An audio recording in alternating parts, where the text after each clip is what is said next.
منع کرتے ہیں. تو حضور صلی اللہ علیہ وسلم نے کہا لکھو لکھو. پھر حضور صلی اللہ علیہ وسلم نے اپنے ہونٹوں کی طرف اشارہ کر کے کہا ان ہونٹوں سے جھوٹ اور غلط بات غیر مناسب بات نکل ہی نہیں سکتی. چاہے میں خوشی کے عالم میں رہوں, چاہے غصے کے عالم میں رہوں, چاہے میں کسی دباؤ میں رہوں, چاہے بشاشت کے عالم میں رہوں, کسی عالم میں رہوں گا, میری زبان سے غلط بات نکل ہی نہیں سکتی. تو دوستو دیکھیے حضور خود تلقین فرما رہے ہیں کہ لکھیے. چنانچہ حضرت عمرو بن عاص حضور کے زمانے میں لکھتے رہے لکھتے رہے لکھتے رہے, لکھتے لکھتے اتنا بڑا مجموعہ ہو گیا کہ ایک بہت بڑی کتاب ہو گئی جس کا نام انہوں نے صادقہ رکھا. صادقہ کا مطلب سچ بولنے والا. اس کتاب کی ہر حدیث سچ بولنے والی تھی, ہر حدیث سچ بول رہی تھی, اس لیے پوری کتاب کا نام صادقہ رکھا. اور کہتے ہیں مجھے اپنی صادقہ نام کی کتاب سے جس میں حدیثیں تھی حضور کی لکھی ہوئی میرے ہاتھ سے اتنا عشق تھا, اتنی محبت تھی کہ میں صرف جینا ہی اس لیے چاہتا تھا, مجھے زندگی اس لیے مربوط تھی یہ کتاب میرے پاس رہے گی, اس کتاب کی وجہ سے مجھے جینا پسند تھا. دوستو یہ عمرو بن عاص خود ہی تنہا خود نہیں لکھتے ہیں بلکہ ان کے زمانے میں اور لوگ بھی لکھتے تھے. چنانچہ جو ہے سنن دارمی کی روایت ہے کہ حضرت عمرو بن عاص فرماتے ہیں ہم لوگ حضور کے آس پاس بیٹھے حدیثیں لکھ رہے تھے. ذرا دیکھو حدیث کی صحیح کتابوں سے, تاریخ کی کتابوں سے ثابت ہوتا ہے کہ ہم لوگ حضور کے ارد گرد بیٹھے حدیثیں لکھ رہے تھے.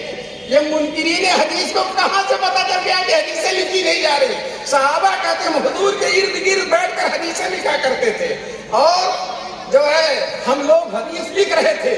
جیسے مدرسوں میں مکالمہ ہوتا ہے نا, لڑکے تیاری کرتے ہیں تو جو ہے 10 مہینوں تک انہوں نے تیاری کی اور اس کے بعد جو ہے 10 حدیثیں ہر ایک نے یاد کی. اس طرح سے اس حدیث کی سند اس میں ملا دیا, اس کی سند اس میں ملا دیا اور متن ادھر کر دیا ادھر کر دیا. ایک آدمی کھڑا ہوا 10 حدیثیں سنائی, امام بخاری نے کہا میں نہیں جانتا. دوسرا کھڑا ہوا, تیسرا کھڑا ہوا, چوتھا کھڑا ہوا, 10 کے 10 نے 100 حدیثیں سنا دی اور ہر حدیث پہ امام بخاری کہہ رہے میں نہیں جانتا. پھر امام بخاری کی بارے, مجمع بہت بڑا تھا, پورا بغداد اکٹھا تھا امام بخاری کا امتحان لینے کے لیے.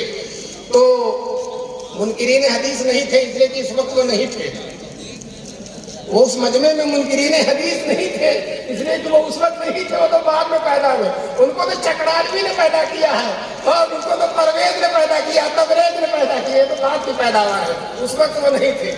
بہرحال امام بخاری کھڑے ہوئے اور کہا پہلے صاحب جو اٹھے تھے انہوں نے پہلی حدیث اس طرح سے سنائی, یہ غلط ہے, اس طرح سے ہے, دوسری اس طرح سے, تیسری 100 حدیثیں غلط سنائی اور 100 حدیثیں صحیح کر کے دکھا دیا. سب لوگ آشاش کرنے لگے کہ اللہ اللہ اتنا بڑا, یہی امام بخاری ہیں جنہوں نے بخاری لکھی ہے. اتنے اہتمام کے ساتھ بغداد کا پورا شہر اکٹھا, کوئی تقدیم نہیں کر سکا. اور کانپور کے منکرین حدیث تقدیم کرتے ہیں, حدیثیں کچھ کی کچھ ہو گئی ہیں, وہ لوگ کہتے ہیں ہو بہو ہے, یہ کہتے ہیں کچھ کی کچھ ہو گئی ہیں. یہی امام ترمذی رحمۃ اللہ علیہ کا حال ہے. ایک بہت بڑے محدث تھے, ان کی ساری حدیثیں امام ترمذی کے پاس لکھی ہوئی موجود تھی. اب وہ محدث آنے والے تھے یا امام ترمذی ان کے ہاں جانے والے, سوچا کہ لاؤ یہ ساری حدیثیں ان کو زبانی سنا دیں تاکہ آمنے سامنے سن لے, براہ راست سن لے. ابھی تو دوسروں سے لکھوائی اور خود سنا دیں ان کو. جب وہاں گئے تو وہ کتاب غائب جس کو سنانا تھا تھی ہی نہیں. بس امام ترمذی سادہ کاغذ لے کر فر سنانے لگے اس محدث کے سامنے. اب ایک دفعہ محدث نے جھانک کر دیکھا تو کوئی حدیث ہے نہیں, سادہ کاغذ ہے. وہ ناراض ہو گئے, کہنے لگے تم میرا مذاق اڑاتے ہو, مجھ سے حدیث سنتے ہو, تمہارے پاس کوئی حدیث ہے ہی نہیں. تو امام ترمذی نے واقعہ سنایا, حضرت آپ کی کتابیں تھیں اور میں ان کے دیکھ کر سننا چاہتا تھا, ان کو دیکھ کر آپ سے, لیکن اتفاق سے گم ہو گئی, میرے ساتھ موجود رہی, مجھے زبانی یاد ہے. تو امام اس استاد نے کہا سناؤ, تو ساری حدیثیں زبانی سنا دیا انہوں نے, جتنی تھی کئی 100 حدیثیں زبانی سنا دی. اب اس کے بعد وہ کہنے لگے ہو سکتا پہلے سے تم نے رٹا ہو, میں پھر حدیث سناتا ہوں. چنانچہ 40 حدیث نہیں سنائی. امام ترمذی نے وہ بھی ہو بہو سنا دیا. انہوں نے کہا ایسا آدمی تو میں نے دیکھا نہیں, اتنا مضبوط حافظ تھا. اسی طرح سے امام ابو زرعہ رازی, ایک آدمی نے ان کے زمانے میں کہا اگر امام ابو زرعہ رازی کو 1,00,000 حدیثیں یاد نہیں ہے تو میری بیوی کو طلاق. 1,00,000 حدیثیں یاد نہیں ہے تو میری بیوی کو طلاق. اب جو ہے